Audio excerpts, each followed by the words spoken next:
Loudness metering has become an important part in broadcast film, TV and music production. Since the introduction of loudness guidelines by the ITU and the EBU, everybody involved in audio needs loudness metering to work effectively with given loudness targets. Those targets vary, so it is most important to have a tool that can cope with any given target. Let's undock the loudness meter and scale it up, and let us also open the level meter, which we will need for referencing later, and we minimize the main window. Okay. The loudness meter has 6 bars. 3 are moving upwards, giving you the loudness information on integrated loudness, momentary loudness and short-term loudness. And there are 3 bars moving downwards, showing the loudness ratios. These are peak to loudness ratio, peak to momentary loudness ratio, and peak to short-term loudness ratio. Let's take a closer look at the bars. Integrated loudness, or IL, represents loudness units relative to full scale, which is abbreviated by LUFS. The value integrates over the entire time of measurement, as defined by the EBU R128 recommendation. Its value is displayed in the lower red value box. The red horizontal bar holds the maximum IL value. Deflecting downwards, the peak to loudness ratio makes use of the same scale as the integrated loudness. PLR is the ratio of the maximum true peak level, TPL, which we see over here in the peak meter, to integrated loudness, IL. It is a long-term measurement in loudness units where 1 LU, or 1 loudness unit, equals 1 dB. It is often used for loudness management by streaming platforms to what they call normalize the audio content for a consistent playback level. The associated upper red value box provides the positive loudness units value. The next bar shows the momentary loudness, representing loudness units relative to full scale, or LUFS. The integration period is a 400 millisecond window of measurement as defined by the EBU R128 recommendation.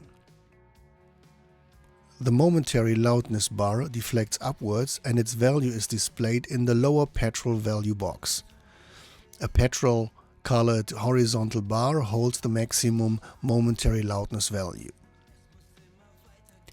The peak to momentary ratio is the ratio of the true peak level, TPL, which we see over here in the peak meter, to momentary loudness, measured in loudness units over a 400 millisecond window.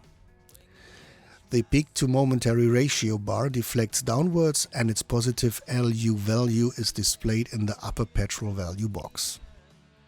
The third bar shows short-term loudness representing LUFS over a 3-second window of measurement, as defined by the EBU R128 recommendation. The short-term loudness bar deflects upwards and its value is displayed in the lower yellow value box. The yellow horizontal bar holds the maximum short-term loudness value. The histogram shows the distribution of the short-term loudness, which is the loudness range. LRA is the abbreviation and it is a measure of the variation of loudness on a macroscopic timescale, and its numeric value is shown above the vertical measurement bar. The peak to short-term loudness ratio is the ratio between the true peak level, which we see again over here in the peak meter, and the short-term loudness, measured in loudness units over a 3-second window.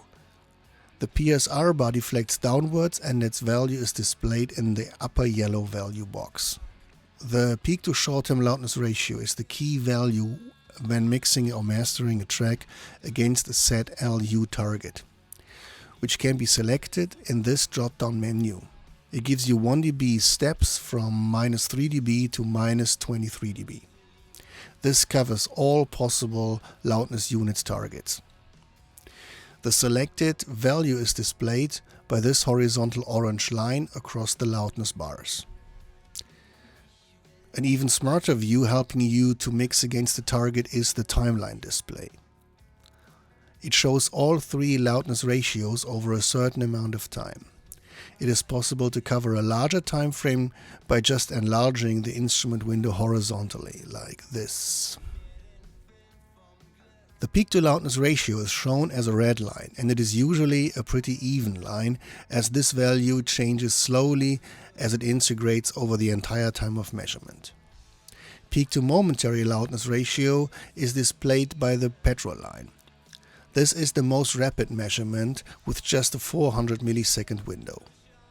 Peak-to-short-term loudness ratio is shown as a yellow field deflecting downwards.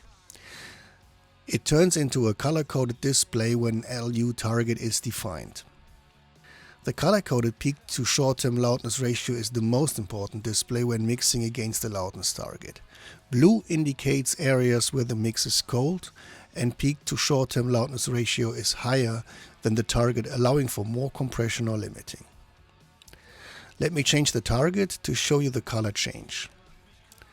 The color chart gets green when the peak-to-short-term loudness ratio is on target, and yellow when it is close to the target. When the chart is orange, it indicates that the audio's PSR drifts away too much from the target. And when it is red, the mix is too hot and PSR is far below the target. Alright, that was part 3.